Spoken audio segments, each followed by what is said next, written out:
Cowboys head to New Orleans to face the winless Saints. After missing last Sunday's game at Carolina with a shoulder injury, Drew Brees said Thursday in an appearance on Ellen that there's not anything that's going to keep him off the field this Sunday. Brandon Weeden will be under center for Dallas. The Cowboys have won 10 straight on the road, but Weeden has lost 9 straight starts. Here he is. You guys are beating the dead horse, talking about, throwing the ball underneath, but, that was our plan all along, You look back, was there a couple of times I could have thrown the ball maybe out to outside receivers, given the plays that were called? There may be 1 or 2 I could have thrown out there. But those were the matchups we liked, and that's what they were giving us in coverage. So, this week, my main focus is take care of the football, eliminate, the bonehead play like last week, eliminate those and continue to get those completions, continue to get the ball in the guys' hands, let them, make plays after the catch. We got good explosive players, and my job is just to get the ball in their hands, let them do work. All right, Skip. What do you expect from Weeden in the Big Easy? Stephen A. Smith, when I saw the soundbite we just saw as it was uttered on Wednesday, and I saw it on 6 o'clock Sports Center, I must tell you, as a Cowboy fan, worried me. My confidence flagged. It drained right out of my body because I know Brandon Weeden personally, and I like Brandon Weeden. And I can tell you that Brandon Weeden is tormented. He is getting defensive to a fault. That Brandon Weeden is capable now of second, third, and fourth guessing every decision he makes with the football Sunday night, back into that house of horrors where 2 years ago, you might remember, my Dallas Cowboys had suffered one of their all-time franchise nightmares. They allowed 40 first downs, record. So I don't know what to expect from Brandon Weeden. As Molly said, he's lost 9 straight starts now. But I must tell you this. This gives me a little heart as you smile with that silly smile of yours at me. Cheshire Cat. Yeah. My Cowboys have won 10 straight, as Molly pointed out, on the road. That's pretty great. Yeah. And New Orleans, led by the great Drew Brees, has lost 6 straight games in that house of horrors. That's become their house of horrors now. That's incomprehensible to me. They've lost 6 straight at home? Seriously, with Drew Brees at quarterback? They have. And then I look at what Brandon Weeden has done so far this year. He's 29 of 33 for 305 yards. That is 88% of his passes he has completed.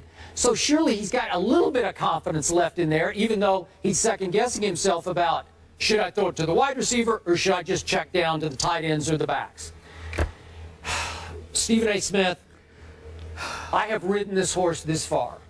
I went on record and said, even with Brandon Weeden, even though sometimes he makes me wish that artsy-craftsy Tony Romo was at quarterback. I'd take artsy-craftsy over Brandon Weeden sometimes, I must admit, because that second half the other day was an absolute nightmare for me that I still can't quite wrap my mind around. You scored 28 in the first half, you get outscored in the second half 22-0 at Jerry World.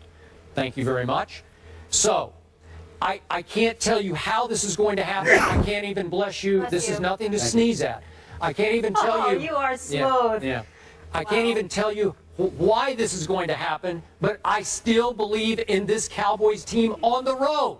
So I don't know how they're going to do it. I hope Drew Brees does play with a sore right throwing shoulder. I hope he does, because Luke McCown was really good the other day. He threw for 310 at Carolina. Maybe we would have a chance, a better chance against Drew Brees. I don't know. But I'm going to hang in with my Cowboys one more time until reinforcements arrive. Greg Hardy, as you know, Rolando McClain on the way after this game. 4 games will be over. I'll go Brandon Weeden 31, Drew Brees 30. That's what I'm going to say. I'm hanging in with my Dallas Cowboys. Skip Bayless, I mean this affectionately. It's primarily as it comes specifically to the Cowboys. You're pathetic. You sit up here and make this argument like, oh my goodness, I'm so worried, but I'm hanging in there with my Cowboys. I am. Stephen A., I still believe in them. They're playing the Saints. I mean, all of this against Seattle or Green Bay or somebody, but they're playing the Saints. Okay, the way Rob Ryan's defense looks right now, you can get an arena football team to go against the Saints right now, and they'd give them a run for their money. Now, I know that Luke McCown looked incredibly impressive in Drew Brees' absence last week. 31 of 38, 310 yards, just one interception. I thought he played very, very well. But there's no Stills, there's no Jimmy Graham anymore, there's no Darren Sproles anymore. This team has changed. They're ranked 23rd against the pass. They're ranked like 26th against the rush. This team is a shell of what it once was a couple of years ago. And now the only interesting thing about this team is how long are they going to commit to keeping Drew Brees instead of taking him out of his misery and sending him someplace with a team that can actually play on a high level. There is nothing, absolutely positively nothing, that should be compelling about this game. The Dallas Cowboys should handle their business, even without Romo, even without Desmond, even without Hardy and Randy Gregory and all of these guys. It's the Saints. Wow. You know how I feel about the Saints. I told you before the season I didn't think they were worth much. I stand by it. It's Drew Brees, and then it's everybody else. And in fairness to them, it's not like I'm saying, oh, my goodness, they just don't know what they're doing. No. They're in transition. Sean Payton is a Super Bowl champion coach. He's already proven what he could do. We understand all of that. But what you have to understand, only 26 players remain for the 53-man roster they had last year. They just traded some dude to the New England Patriots, all right? We know Jimmy Graham is in Seattle. We understand that they're in flux right now. It's a complete makeover. They're drafting defensive linemen and cornerbacks and stuff like that. They are just they are transitioning. They're not what they used to be. The New Orleans Saints will be lucky to win 5 games this year.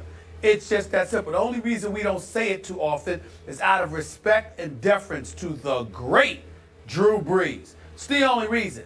Outside of that, they have average players, the elite players that elevated them to another level, that scared the living hell out of you whenever you had to come down to that Mercedes-Benz Dome. They're gone. It's over. Whatever we used to love about the Saints, they are no longer relevant in a championship conversation. It's been that way for a little while. We were just hesitant to say it. The time to say it is now. So I expect Brandon Whedon to have another good game against them. I expect Lance Dunbar. I'm not saying 10 receptions for 100 yards, but I expect him to have a good game. I expect Jason Witten to have a good game.